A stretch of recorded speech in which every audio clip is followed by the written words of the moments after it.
Hi, this is Rick Harsh of Corona Samstadt Press, writer and occasional commentator on politics. But before I say anything, I want to just tell you that I am more and more convinced that of all of our books, this is going to be one of the most precious. We're going to come out sometime, hopefully before Christmas, with two novels by Roberto Ontiveros. And the thing that's terrific about him is that he gets, uh, I was going to say down and dirty, but that's fucking cliche, and it's not really that. He gets down into the lives of the underclass like no one else in such a natural way. He is definitely a man of the underclass in the United States, and he does it just purely naturally. Um, even his short stories read like something autobiographical. You know, Henry Miller used to write about his friends, stuff like that. You know, these character sketches would be whole chapters and so on.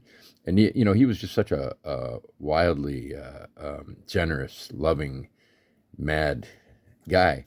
And he wrote his Colossus of Marusi is fantastic. Um, and it's basically about catabasis and friendship, and it's a beautiful book and very dynamic. Um, there's a similarity here. He's not a Henry Miller stylist. He's I don't know. I guess a kind of a naturalist, and I think it just works so well. It's so simple and honest. The complexity is life, and so, but he doesn't make his prose complex in order to express that in a sort of Joycean way. What he does is the Ontiveros way, which is to simply write about um, these complex social situations in the most natural way. So the complexity arises quite naturally. There's nothing wrong with the other way of doing it, as Joyce proves in Ulysses. But um, the Ontiveros way, I think, it resonates with more people because nobody says, "Oh my God, that thing is so hard to read," which you can fairly say about Finnegan's Wake, but not really Ulysses. I mean, it's not that hard to read. You just gotta slow down, use a guidebook, and then you'll say, I see what he's doing here. He's writing in this style for this reason at this time, and then you can really enjoy it. Um, but you'll never need a guide for Ontiveros, and you know. So there's my plug. I'm here because of today, this time. I'm here because after my last Zabava, my last party book tube, where it was just kind of a lot of farting around, I got a message from Nick Voro, who's one of our writers, and we have a book by Nick coming out, hopefully before Christmas. Um, More likely because it'll be smaller than, it'll be a microline, and I don't know if Ontiveros will be, but it's many more pages than Nick's upcoming book. And so uh, Nick wrote and said, can you talk about the Iran Israel conflict? I haven't seen anybody call it a war yet, but when you assassinate a negotiator, Palestinian negotiator in Tehran, that's an act of war, and everything they've done in the last couple of weeks is a manifestation of an all-out war on them, and they talk daily about the Israelis talk daily about getting rid of. They're saying, actually, one thing they said, the last I saw was somebody in Israel said that the Ayatollah Khamenei can't exist.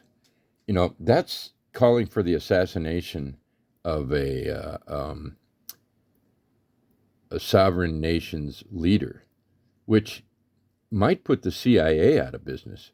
Because if you can just say, we're going to kill him and kill him, then maybe the CIA is not necessary. You can just say, okay, we're going to do it.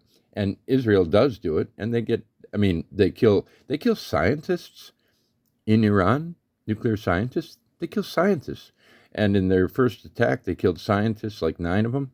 And those who lived in apartment buildings, they killed a lot more. They killed entire families of the scientists and neighbors.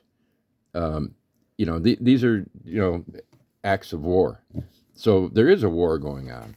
And the United States is part of it. They support the Israelis in every way possible, up to and including trying to take out their nuclear facilities, which happened last night.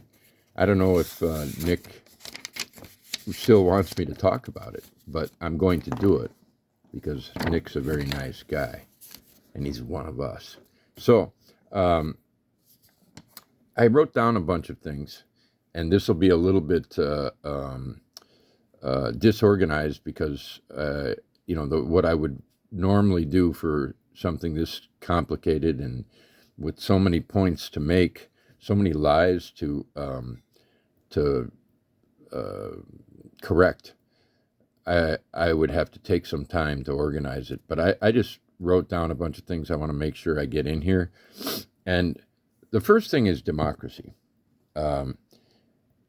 Israel is called a democracy. It is not. It's an apartheid structure, and they are illegally occupying, to some, the whole place. And I think that there's some truth in that. And now, after so long, nobody is saying they want to see, except maybe Iran. Of course, they're at war with Israel, and they want to wipe them off the map. Well, that's basically what you want to do in war, wipe the opponents off the map. So if Iran says that, fine. But nobody else really, the Palestinians aren't saying that, and at least not in their official charter. But they're saying, that I don't know what's possible anymore, probably nothing good. But the idea of a state from the river to the sea, the Palestinians would accept that, but they would not accept it being a Jewish state, nor would the Jewish people now accept it as an Islamic state. What would have to be is a secular state, and there's nobody as warlike as the Israelis, so there would have to be a lot of guarantees to protect the Palestinians. The Israelis don't need protection from the Palestinians. They harbor a lot of ill feelings because they've been really abused, like the Herero of Namib, and so but they're if they were granted peace and what would you call it, reparations, they would rebuild their hospitals and they would rebuild their schools. It's extraordinary how well Gaza has done while basically functioning as a prison camp controlled by Israel, rationed. I mean, a lot of you already know, but it was rationed. Their food was rationed. Calories were counted per person by the Israelis, who attacked them repeatedly. Any attack, by the way, if international law were still followed, and some would like it to be, but the Israelis and the United States have basically wiped out the meaning of international law by violating it in such extreme ways. The United States launched an unprovoked attack on a nuclear facility of a country that never had the intention of building a nuclear war. And there was in 2003 that was investigated, and it was made clear that their position was no nuclear war. There was even a fatwa issued by Ayatollah Khamenei, Khamenei, and that's profound. When a fatwa is issued, people follow it in places like Iran. It's really nothing like it in Christianity. There's the Ten Commandments, but we all know how easily we violate those. Who knows? I mean, nobody even believes God is looking anymore. But the Bible might be looking. Crazy fucking people. Anyway, but back to the fatwa. There was a fatwa issued against the development of nuclear weapons because, of course, every country has its military opposition, and there are people in Iran who quite rationally wanted nuclear deterrence and felt that the only way to get it was to have a nuclear weapon and more. They would develop the nuclear weapons, they would set one off, film it, and say, look, just leave us alone because we have nuclear weapons now. All of this is happening while, of course, Israel has at least 250 nuclear weapons. They're a nuclear state. They're the most dangerous nuclear state in the world. I mean, North Korea, the craziness in North Korea only affects the North Koreans. Imagine it's a pretty miserable life there. But internationally, who are they attacking? They make a threat occasionally. They want everybody to be reminded that if they want to attack Seoul, they will. But they don't want to attack Seoul. They want to continue to exist. If they attack Seoul, they would be subject to devastating repercussions. And so there's that. Now, about democracy, what I want to say, the United States is big on democracy. But is it democratic? Well, the main thing that isn't democratic is technique. We all know that Hal in 2001 taught us that AI would be a tremendous mistake. And we're seeing, because of this bizarre internet, social media, virtual cascade of lunacy, we're seeing the devastations caused by AI. Another use of AI was the Israelis using AI to give them targets. I think Program Lavender was one. The other was something like Hello Daddy or Welcome Home Daddy or something like that. Really sinister shit. And that one, the Daddy one, the AI identified targets, and it was arranged. How this works, I don't know. That when Daddy came home at night and the family was all there, the Israelis would bomb and they would wipe out the whole family, neighbors, whole buildings. You know what's been going on in Gaza. There are pictures in Gaza of children that are as bad as any famine photos you'll ever see. It's the height of cruelty. It's the worst behavior I've ever seen in my lifetime. But one reason that I realized that during my lifetime, one thing just as bad happened on a much smaller scale than Gaza, where there's 2 million people, on the Pine Ridge Reservation in South Dakota. Big Tony of A Life on Books mentioned a bunch of books that he thought were essential reading, nonfiction. One of them was In the Spirit of Crazy Horse by Peter Matheson, and I immediately thought, fuck, why haven't I read that yet? And you want to know what it feels like to be in Gaza? Well, if you're in the United States, you would find it easier to relate to being in South Dakota. Half of my family's from South Dakota, but on the east side. So, I never knew anything about this. I was too young when the worst of it happened. Leonard Peltier Peltier is the case study, and the brutality, the government coming down on people, the murders. At one point, Pine Ridge was the had the highest per capita murder rate in the United States. This all happened in the 70s, and I missed it. But what it illustrates to me, when I was reading it, within 30 pages, I thought, this is fucking Gaza. It's the same as Gaza. And so it's no surprise that the United States and Israel are like this. The question a lot of people are asking is, who is benefiting by the actions of Israel? And, is it the United States? Is it Israel? Who's running the show? From the intelligent people I can talk to about this, who've studied the issues, who keep studying the issue, I don't think at this point there's any difference. They're both doing it. Everything that Israel does, the United States is just as responsible.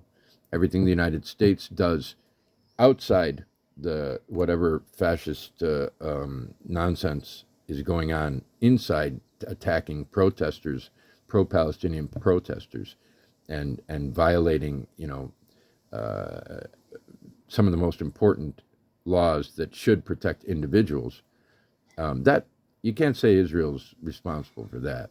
It's just like the United States is not responsible when at a checkpoint an Israeli military enforcer guns down an innocent Palestinian and then lies about it. Those are the little things where the particular monsters who represent the state, they're the little things that they pull. But the big things, the international things, like the pager attack. Now, that took extraordinary technical capability, and it was widely applauded in the West. Wow, look at what they can do. Yeah, okay, I understand it was pretty amazing, but I looked at it and said, oh, fuck, look what they can do.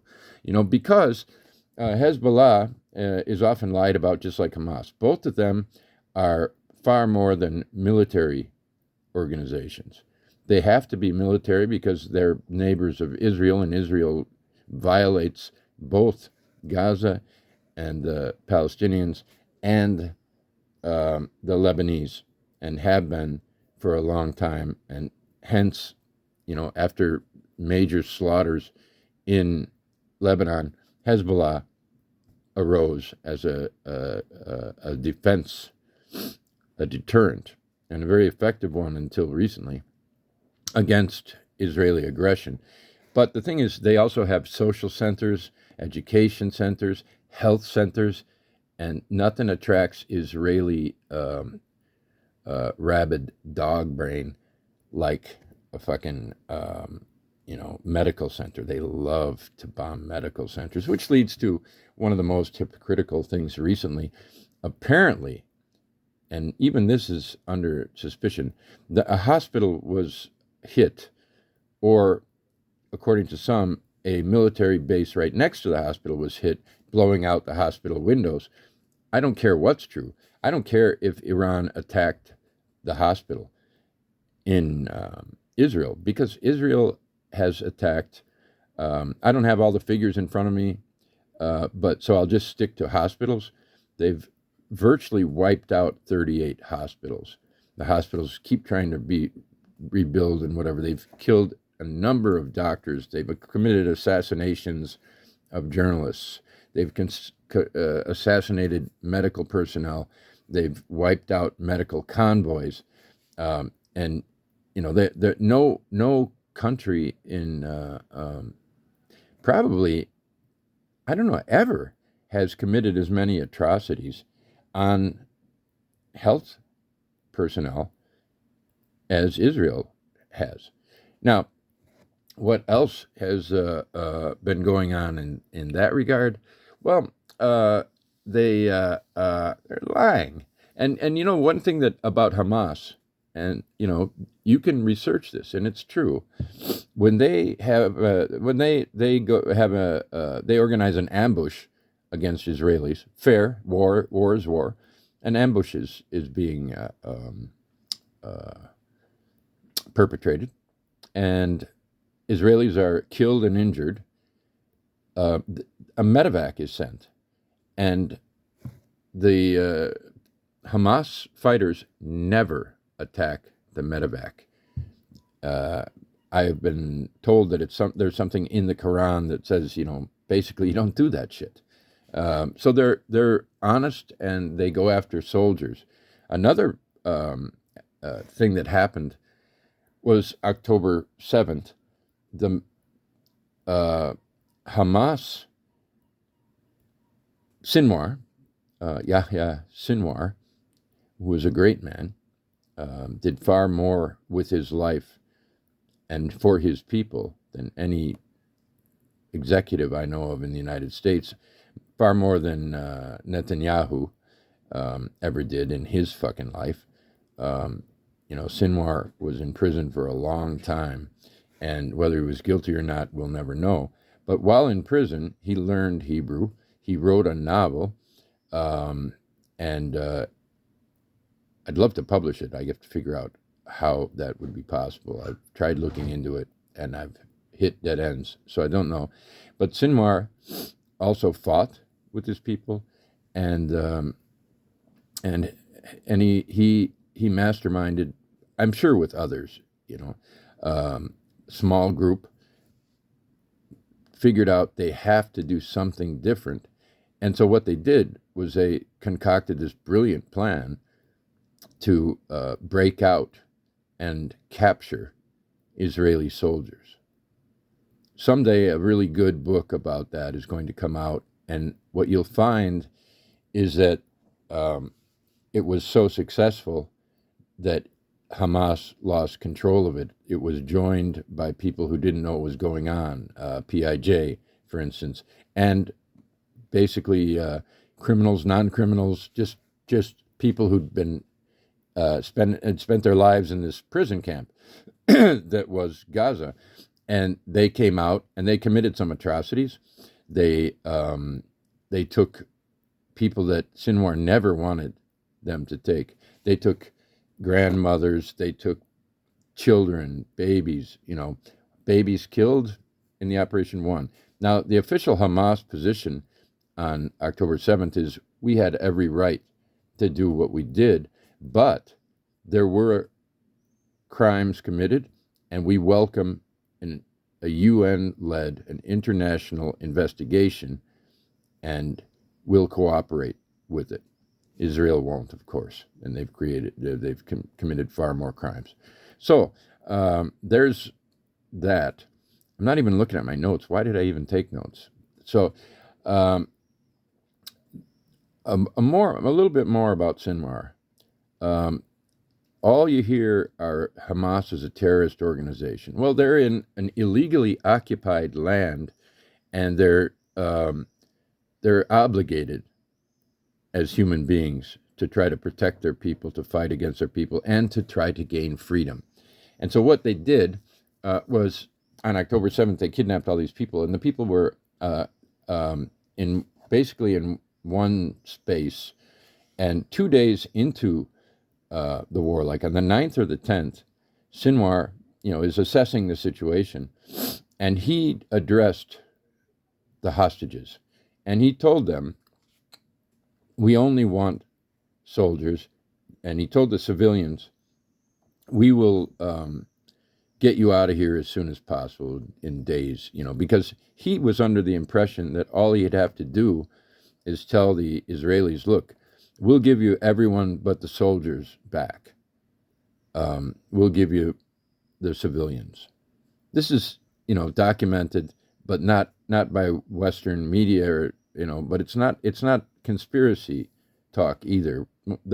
Probably the best journalist who works on this actually interviews people, and he always verifies his work. His name is Jeremy Scahill. He was brilliant on Blackwater and JSOC, but he wrote 2 books, and hopefully he'll write the story of the attack on the Gaza envelope of Israel. But, Sinwar made that promise, and he couldn't keep it because the Israelis would not take him back. The deal was, look, we didn't expect this. We don't want this. We don't want to keep civilians. And it's a pain in the ass. It's bad publicity. They're not stupid. So they want, here, Israel, we've got 200 people we don't want, that are not part of our struggle against each other. So, hold off on your ground invasion and let's get this done. And Israel said, fuck you, and then just bombed the shit out of them starting, day 1 or 2, and have kept going. And they've attacked these people relentlessly, barbarically. They've done, they starved them. They draw them to the most cruel thing is they give out this pittance of aid, but they don't. The people gather and then they get gunned down. This has been happening every fucking day. It's still happening now, and people are, naturally we have our minds on Israel and Iran, but in Gaza they're still getting shot every fucking day, up to hundreds. Maybe on a good day it's even under 50, but it's every day. Anyway, Iran. Point 1, Iran was, you can read this probably on Wikipedia, but Iran was a spoil that was fought over by the British and the Russians and so on, so that by the time of the secularization and the democratic secularization in which Mossadegh was elected. And Mossadegh was a popular, democratically elected leader, and he was liberal, but he was liberal and running a country that had a lot of problems, but a lot of potential wealth. They had a tremendous oil reserve, and it was, I think it might have been the ancestor of British Petroleum. I'm not sure, but the English oil interests that were profiting from the oil were not leaving much to advance the social causes and the economic causes of Iran. So what Mossadegh did was he approached the British and he said, look, it's time that we get something for our oil, but you guys have all the markets and the technology and all the experience. So what do you say? We go 50-50. The British said, you fucking nuts, and then they said no. And so Mossadegh nationalized the oil, or tried to.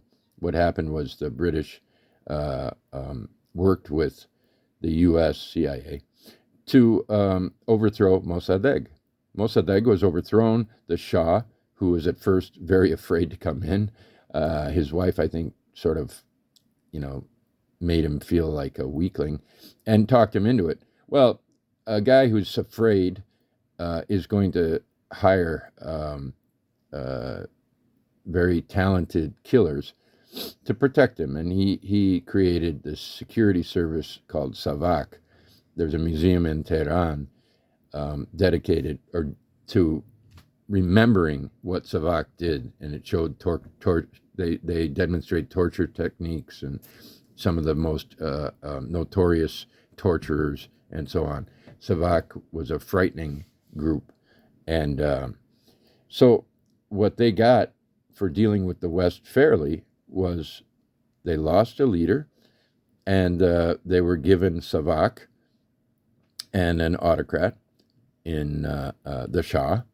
And then, naturally, resentments grew, underground forces grew. There was a strong Marxist movement in Iran that was defeated one way or another. There wasn't an actual war or anything, but the popular faction became the religious faction. No surprise. So they had the revolution in 1979. And what the United States should have said at that point was, look, we're sorry. We're really sorry. We fucked you over, and now you want revenge. We understand. Can you just go easy on us, and then we'll, just try to work together from here on? But of course, no. Lies are told day in, day out against Iran. And the if you look at the history of the United States, white settler regime, Indians slaughtering expansionist assholes, um, out for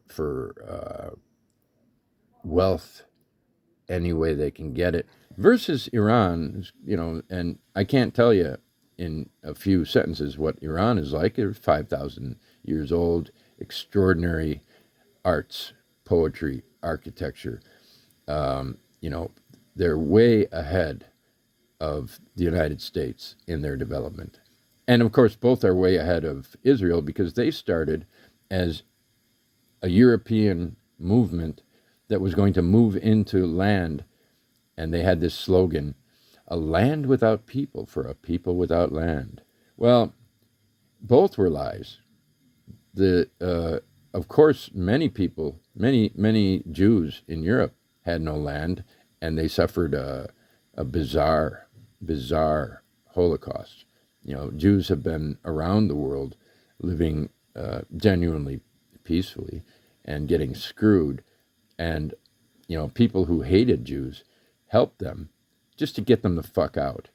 And so you could understand their motivation, but you cannot understand the lies and the brutality. They developed this notion of a Jewish state, a biblically justified Jewish state.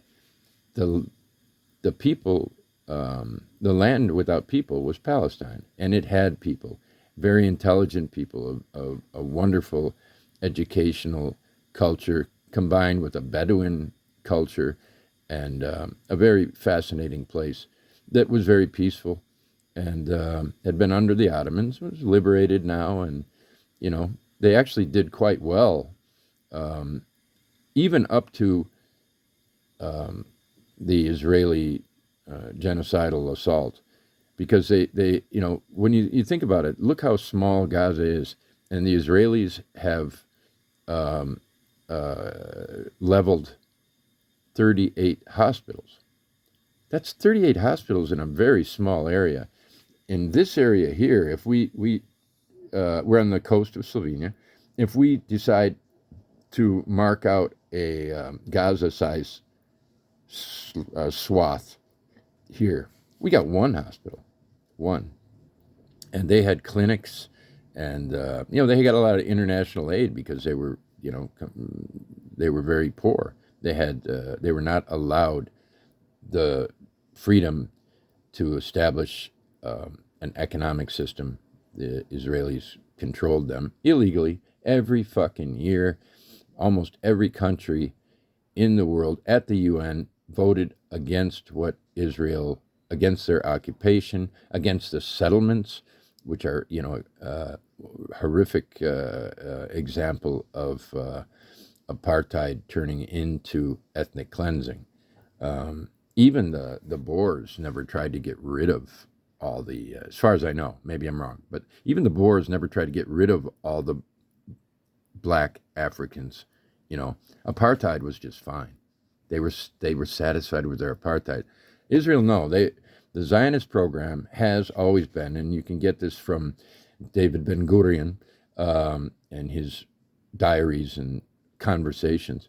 They've always wanted to get rid of all the Palestinians. Now they're doing it.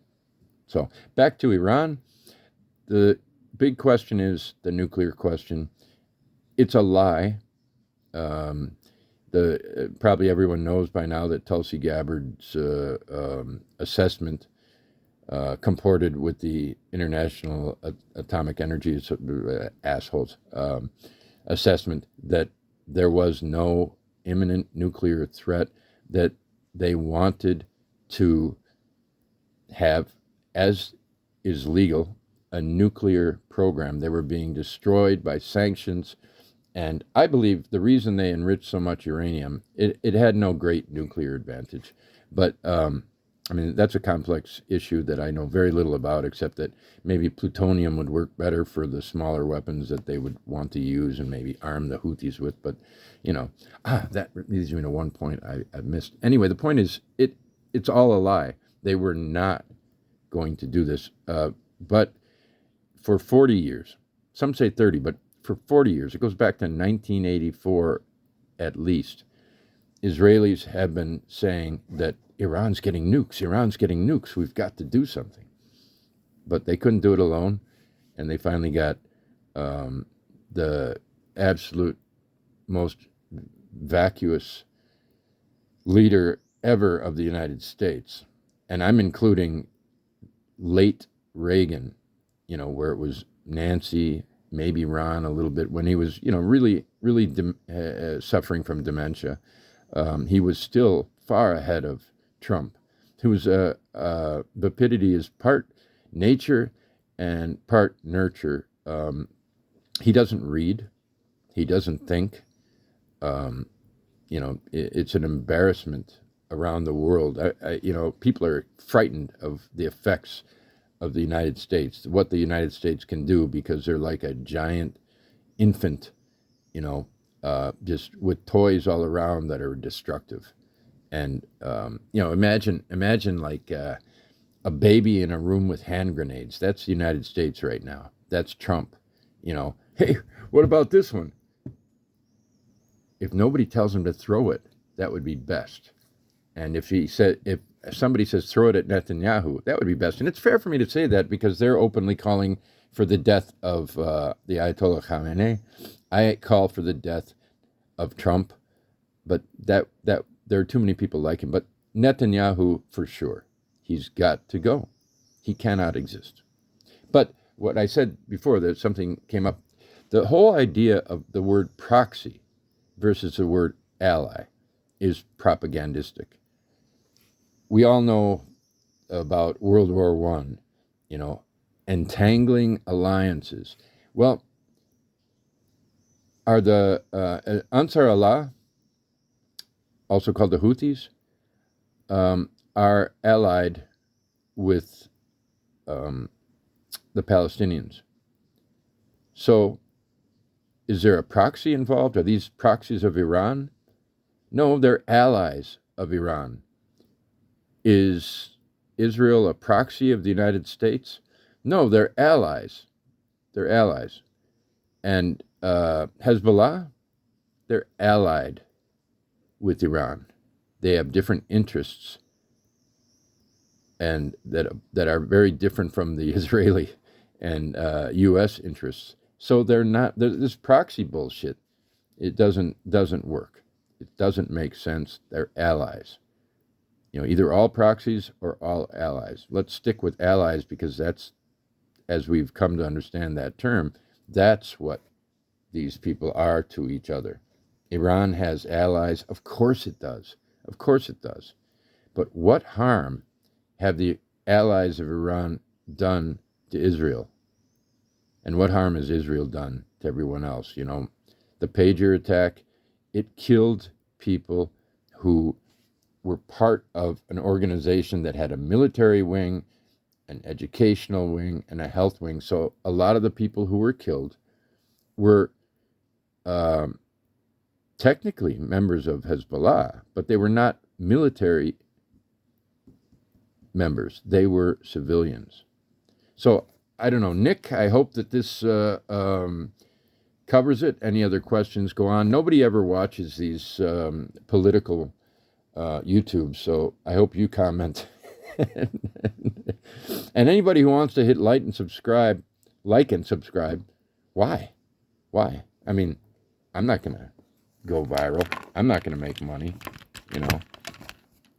Okay, are we still on? Yeah, okay, we are. I was just getting ahead of myself. I did not know I would not use my notes. I hope I covered all the things I wanted to, because I really don't want to do a part 2. There's going to be 63 people viewing this. There's going to be 14 likes and 2 or 3 comments. It's fine with me.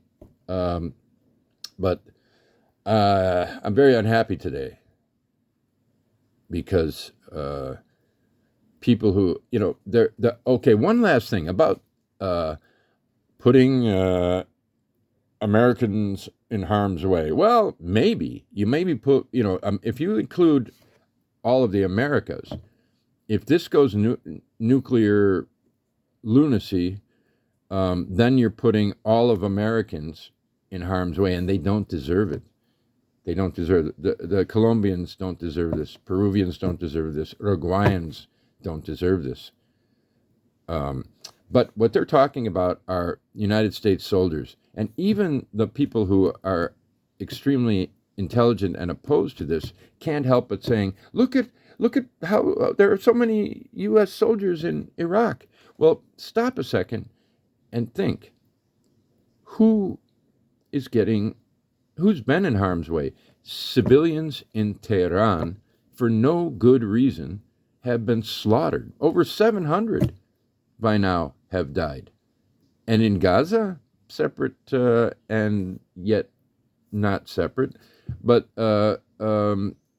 surely over 100,000. If you don't think that's right, just write down the date, and Harsh says over 100,000 killed in Gaza on June 23rd. Harsh says that. Eventually we'll know, but it'll be more than 100,000. Now, but if a base is hit, a U.S. base in Iraq is hit, first thing you'll want to ask is, why the fuck do they have a base there right now? They had such a disastrous war there. Why do they have a base there? Is it really to defend from ISIS? I thought they defeated ISIS. I don't know. But if they hit a base and kill 131 U.S. soldiers, that'll be a huge deal, while already over 7,000 people in our Iran have been killed. And the idea of, just one last thing, the idea of attacking or assassinating scientists. Just imagine this. Carl Sagan. Everybody loved Carl Sagan. Imagine Iran going, we got to get this Carl Sagan guy. And they killed Carl Sagan. Is the world going to say, what can we do? No. Everybody goes apeshit. Israel assassinates regularly. They don't need the CIA. Mossad, the CIA might give some information that would help to facilitate an assassination. But, under Trump, it's just, drop the big bombs. It's pretty fucked. Take care, if you can. History will put Sinwar on a pedestal, and Trump will be buried headfirst next to Netanyahu. Their asses will be up, and that's where you'll be parking your bicycles in the beautiful utopian future.